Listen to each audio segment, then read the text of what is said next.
તો અનેક મહત્વપૂર્ણ સમાચાર ભરૂચથી સામે આવી રહ્યા છે, જ્યાં ભરૂચના નવા તવરા ગામે જે દુકાનમાં આગ લાગવાનો બનાવ બન્યો છે।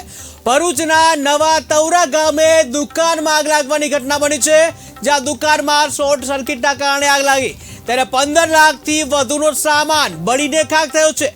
જ્યાં પાલિકાના 2 ફાયર ફાઈટરો દોડી આવ્યા, ત્યારે પાણીનો મારો ચલાવી આગ ઓલવવાના પ્રયાસો કરવામાં આવ્યા તો આગ લાગવાની ઘટના બની છે। ભરૂચના તવરા ગામે જ્યાં દુકાનમાં આગ લાગવાની ઘટના બની છે, ત્યારે દુકાનમાં શોર્ટ સર્કિટના કારણે આગ લાગવાનો બનાવ બન્યો છે, જ્યાં 15 લાખથી વધુનો સામાન બળીને ખાખ થયો, ત્યારે પાલિકાના 2 ફાયર ફાઈટરો ઘટના સ્થળે દોડી આવ્યા, જ્યાં પાણીનો મારો ચલાવી આગ ઉપર કાબુ મેળવવાના પ્રયાસો હાથ ધરવામાં આવ્યા છે। તો આગ લાગવાની ઘટના બની છે ભરૂચમાં, કે જ્યાં ભરૂચના જે તવરા ગામ છે ત્યાં દુકાનમાં આગ લાગવાની આ ઘટના બની છે, જ્યાં શોર્ટ સર્કિટના કારણે આગ લાગી, જ્યારે 15 લાખથી વધુનો સામાન બળીને ખાખ થયો છે।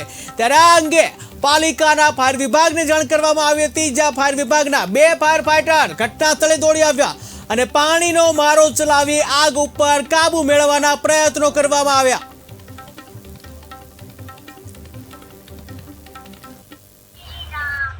કાલે રાતે લગભગ 3:30 વાગ્યાની આજુબાજુ મારા ઘરમાં આગ લાગી હતી। જોકે અમને તો 4 વાગ્યા સુધી 4 વાગ્યા પછી ખબર પડી, સામેવાળાએ અમને બૂમ પાડી કે ભાઈ તમારા ઘરમાં કંઈક સળગે છે। અમે તો ઉપર સૂઈએ છે અને અમને ખબર પણ ના હતી।